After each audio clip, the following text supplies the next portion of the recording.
Do you know what evergreen content is and how it can help your radio station website?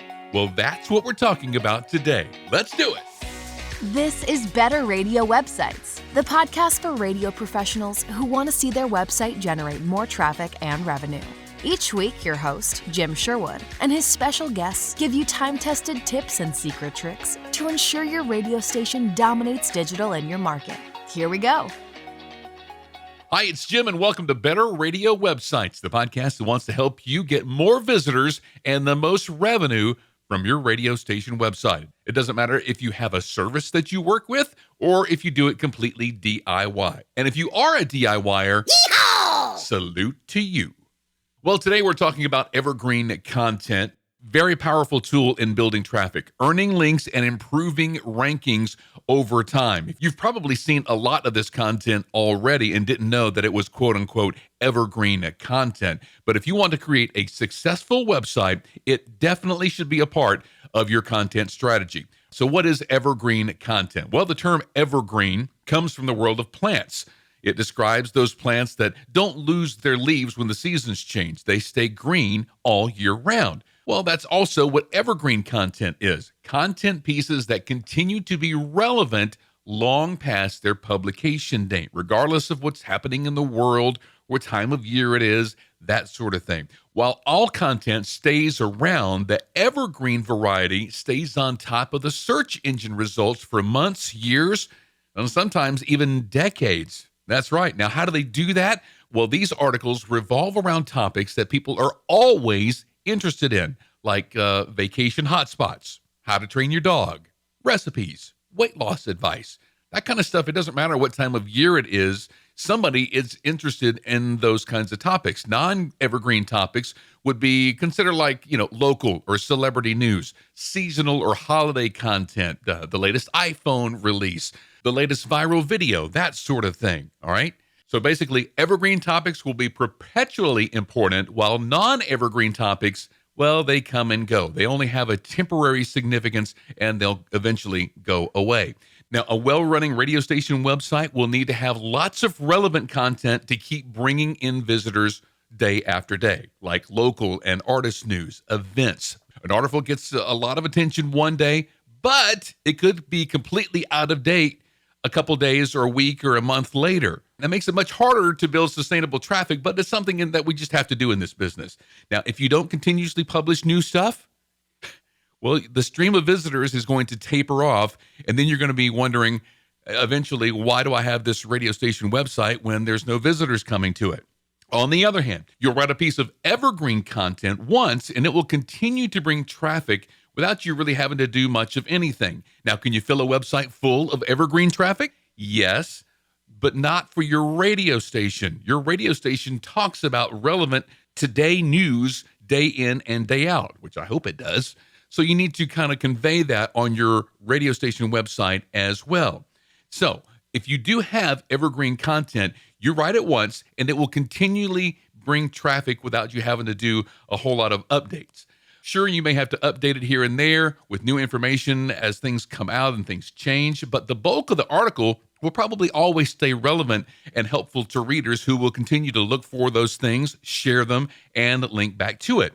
Do less and potentially get more traffic. That's the name of the game, okay? Now, Google loves evergreen content too, so if you create something that their algorithm views as a valuable resource, lots of folks are sharing it back and forth and linking to it, they are happy, more than happy, to give your website top spots in their search engine results. And that's really a big deal, because if somebody is searching for something local in your area, don't you want your radio station to come up somewhere in those results? They shouldn't have to search just for radio station for your site to come up. What if they did a search for a big event that happens in your town? Wouldn't you want your radio station to show up in those search results? Well, they won't unless you have something about that event on your radio station website. All right, so here are some tips in creating evergreen content. Number one is choose your topics and make sure they qualify as evergreen. You may want to sit down and brainstorm some topics and enter them into a keyword search research tools like Google Trends to get variations on those. These days, it's harder to rank for topics that are very broad. because there's just a lot of content out there that exists for that kind of stuff. So you want to narrow your approach so you can better concentrate on the reader that you're trying to reach. Like instead of something broad like deer hunting, think maybe the best time of day for deer hunting. So you're kind of narrowing that approach a little bit. Number 2 is create content that's in line with your station brand. If you're a top 40 station with a younger audience, you're not going to want to post articles on your website about the best places to get the best senior citizen discounts. All right, right for your audience. Number 3, avoid non-evergreen angles and dating your content in any way. You definitely don't want to do that. You might write an article about 12 pandemic activity ideas in order to kind of keep upbeat. Well, hopefully the pandemic will eventually end, and with that, the appeal of that content. It's not going to be relevant anymore.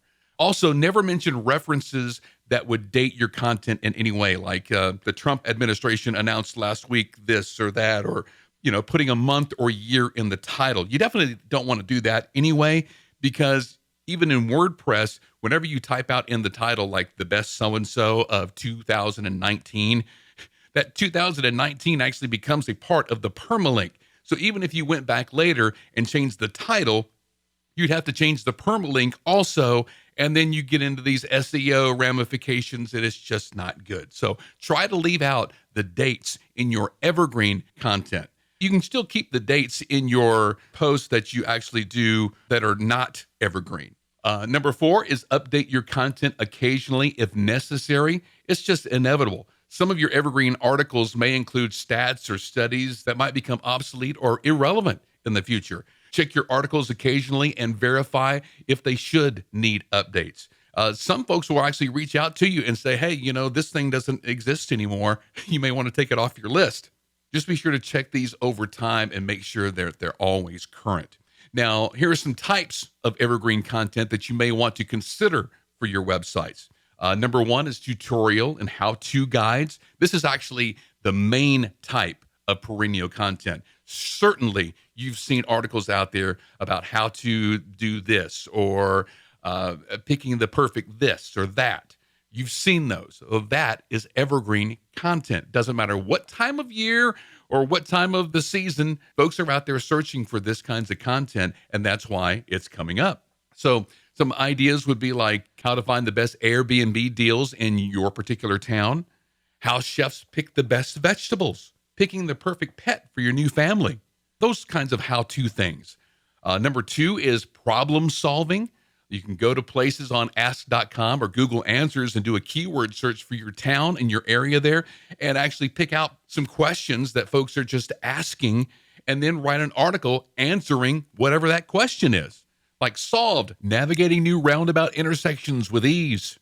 TikTok edits that ensure your videos get more shares. What really determines whether he or she really likes you? Those are the kinds of content that folks just gravitate to.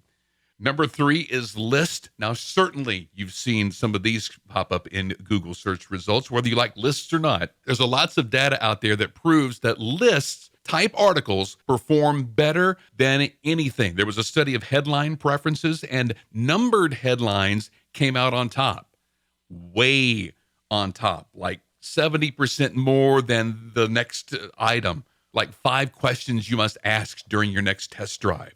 The top 10 ways to get more gas mileage from your SUV. 4 must-do things before you go to bed each night to ensure a deep sleep. Those types of articles are huge. Now, if you can make these relevant to your area and your listeners, then when they do the search results, your website should show up on top. And that means more visitors and equals more money. Now, here's one tip that you can implement right now for your radio station website to start this evergreen content journey. Have your general manager or even you send out an email to all of the nearby town visitors bureaus, asking them to send an article that details the top 5 best things about their town or area. Let them know up front that you'll include links back to their visitors bureau and credit them as the author, but they cannot include anything like events because those are year specific.